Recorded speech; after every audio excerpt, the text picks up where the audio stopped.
Hey guys, I'm back for another video, and today I'm going to talk about Hytale again, and this video is going to be probably the least organized Hytale video I've uploaded so far, but today it is going to be about 10 features that I would love to see when the game is released. So, these are not in any particular order, there's no particular theme. All it is a bunch of things that I thought about just, going through daily life, and I think it would be great if the game were to include them. So let's go. So the first thing is that there should be backwards compatibility for mods. So anybody that's programmed a Minecraft mod or Minecraft plugin before would know that updating is a pain, because as a new version of Minecraft comes out, things get deprecated. It's the same thing for plugins and mods. Certain functions that are built into the system that you had access to no longer exist.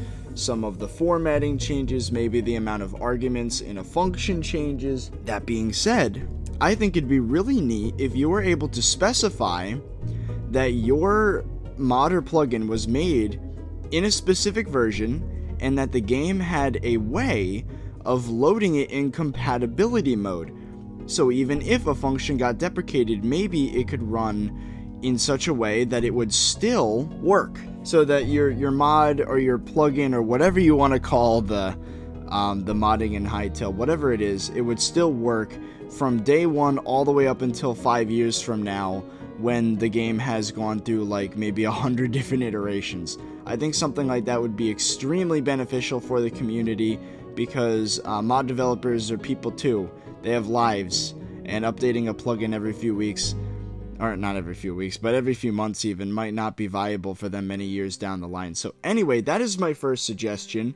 Number 2, monthly mod showcases. So I'm actually grouping a lot of the mod stuff in the beginning of this video. I promise there's different topics, but yeah, monthly mod showcases. So what if officially Hytale on their website, maybe even in a blog post, was to highlight the best mod of the month? So if we're talking Minecraft, the Pistons mod would have been right up there on the list. Most Creatures probably would have been up there on the list, because both of those were implemented into the game. If you guys don't remember, Pistons actually started out as a mod, and Most Creatures, Dr. Zark, the creator of that mod, is the person that helped with horses in Minecraft. Anyway, yeah, I think something like that would be really neat, and maybe it could be implemented into the game. Not necessarily every single time, but I think it'd be really neat if that option was open. It would give people something to shoot for when they're making mods, is they would maybe even have a theme for each month. Who knows, man? Maybe like one month the theme could be economy, so someone could make a really neat mod that implements a way of, I don't know, a way of buying certain things you normally wouldn't be able to get from merchants. I don't freaking know, but just an example. Okay, suggestion number 3 is something that I think will probably be a thing anyway, but I'm gonna say it just in case, and that's a workshop that is built in to Hytale, whether it be through the game itself or the website or both. And the workshop would work just like from Steam in Gary's Mod. So you'd be able to browse mods, you'd be able to browse objects that people have created using the asset making tools, or the modeling tools. You'd be able to browse different sounds, maybe different scripts, all in one nice organized system. Maybe you can vote on which is your favorite, or it can be the system that there is on Steam, where you can subscribe to it, which I don't really like, but I guess if done properly, it could be really good, because then it'd automatically update or something like that. And if everything runs in compatibility mode, then theoretically, right, you shouldn't be getting a lot of conflicts between mods, hopefully. That'd be a good feature too, but I don't know how the heck they would be able to handle something like mod conflicts. But anyway, let's not get into that. It's not on the list. The next one is a really far render distance. Like from Windows 10 version of Minecraft, if you compare it to Java, how you're able to almost look as far as the eye can see.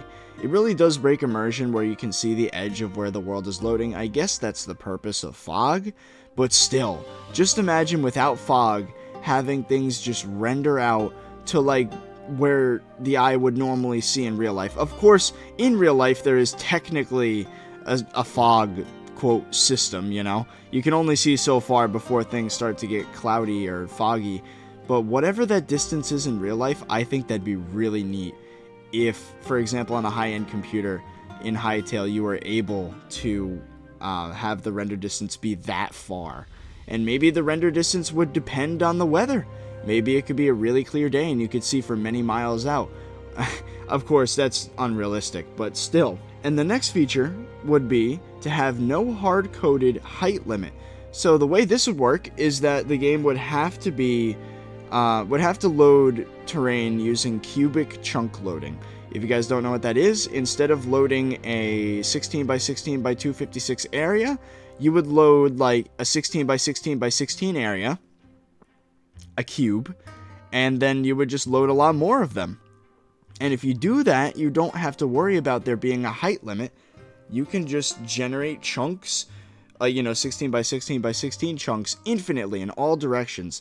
This would allow for some amazing builds. It would allow for mods to do some crazy stuff, including space travel. Because if you think about it, right, being able to do some physics on the player to change the speed of their gravity, to be able to change the skybox, and having a theoretical infinite height limit, you could easily have a space system implemented into the game. Like, just imagine that for a second, being able to put space in Hytale. I made a whole video about this concept, but this is the one thing that would need to be implemented in order for that to work, and that is to have a theoretically infinite height limit, which I would imagine is only possible using cubic chunk loading. So the next feature would be the ability to make your own UIs and menus.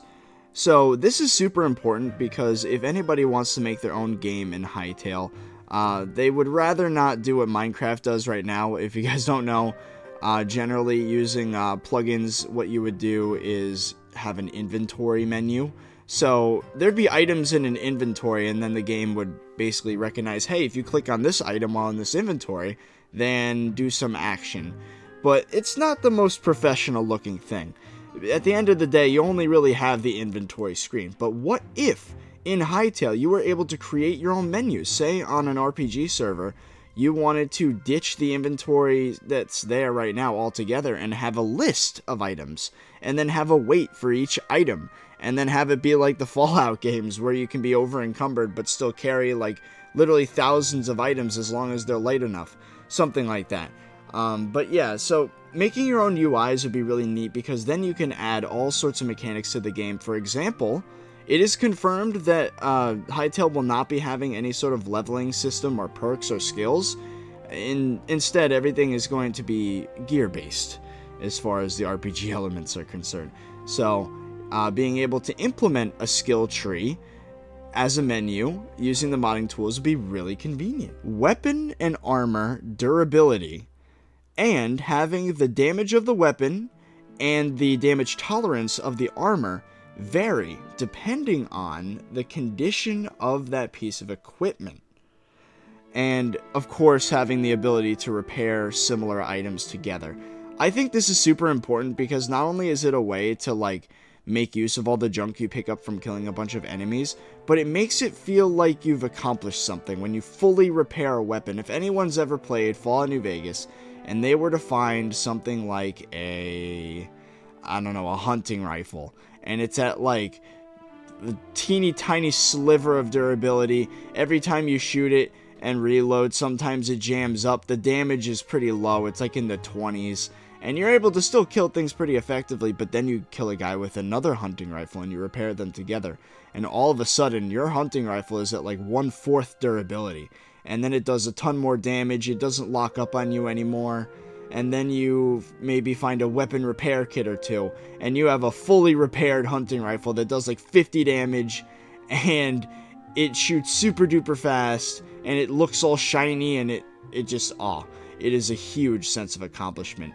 So something like that I think would be really cool for Hytale, in the base game even. So let's use examples from in the game, right? Let's say you find a battle mace, and it's extremely low durability, but it does a good amount of damage, it's kind of slow, but then you upgrade it. You maybe find another battle mace and you repair them together. Maybe the resulting one is a bit more sturdy, so maybe your character's a bit more comfortable swinging it faster, or it just does more damage, which would make sense. This next one's a bit complicated, so stay with me. I'm going to call it an alive world.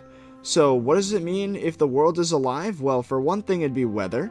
So it'd be rain, snow, sleet, hail, natural disasters would be kind of cool.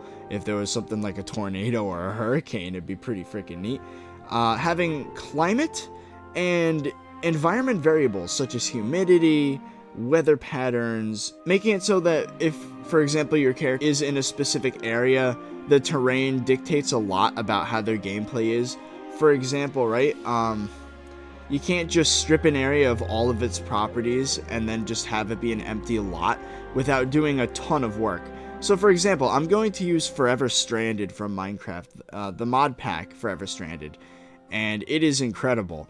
It really makes you feel like you're stuck in the desert, because every time you try to build something, a sandstorm will come by, and then sand starts to build up on the side of the thing, and you gotta clear it away.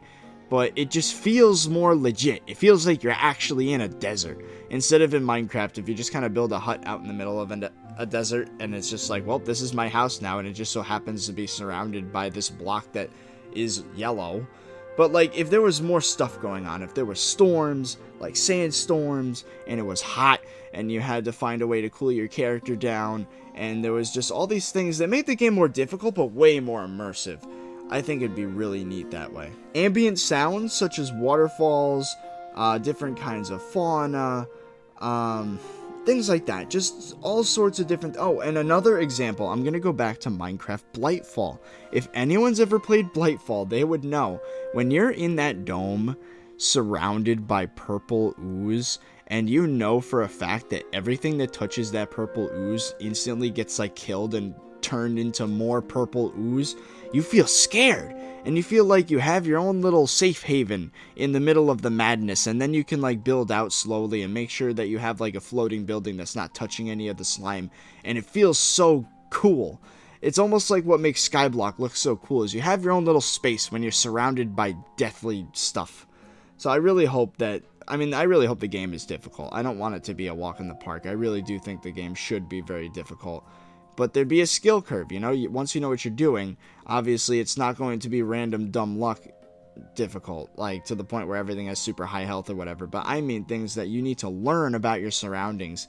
There's stuff to figure out, and I don't know, something like that would be really neat. The next suggestion is built-in server supporting practices, so third-party server supporting practices. These include having a server browsing feature that lets you browse popular servers, voting for what your favorite server is, maybe even giving out a diamond like in Planet Minecraft, having a favorites list. I already talked about this in a video once, but the Twitch bit system that I was talking about earlier, how there'd be this currency that you can buy at the Hytale website, and it could be called bits, it could be called blocks, I don't know, but whatever you buy, you could then spend it later on server packages, and then when those things are purchased, the owner of the server on a monthly basis could have their bits sent to them in the form of dollars, or whatever currency they want. This way, Hytale can have complete control over who buys what on multiplayer servers, and they would be able to take a percentage out, so maybe you can buy 100 bits for $1.40. That's the way that it is on Twitch, where a bit is about the value of a cent. So if you were to give 100 bits to somebody, you just gave them $1, and then 40 cents goes to Twitch. Something like that. I think it'd be really good. Just a lot of features that would help support third-party servers without having to have a whole bunch of websites do things for you, because it gets overcomplicated and sketchy and all that. Oh, and also built-in Discord integration would be nice. I kind of just clumped this in with server activities, even though it is kind of a different thing. But I still think that'd be really cool to have built-in, to have Discord built in, because they're not going to officially endorse voice chats, so why not have some other thing that has voice chats be officially supported? Anyway, so the last thing is that I would like to see console and mobile ports of the game with seamless crossplay. Completely seamless, to the point where a person on a PC, an Xbox, a PlayStation, and a phone could all play on the same server with the same mods installed on the same map. They can exchange files between each other. You could possibly even import models from the PC and be able to use them on the mobile edition. So it's almost as if it's the exact same game Of course, there'd be little differences to like the mobile edition to make it run faster, but overall, mechanics-wise, it is exactly the same, and they're all completely interchangeable. That would be really cool. Well, anyway, that is it for this list, guys. Those were 10 things that I think Hytale should have by release. What do you think? Is there anything I missed? Are there any features that you think are absolutely essential for the game? Well, let me know in the comments down below. And while you're at it, what was your favorite suggestion? Me personally, I think having an alive world and a very difficult game, but also very immersive, would be great. It would really make it so that you have fun playing the game, because you feel like you've accomplished something if you finally make a base out in that really dangerous island or whatever, I don't know. But anyway, that is it. So, I hope you guys enjoyed, and I'll see you guys later.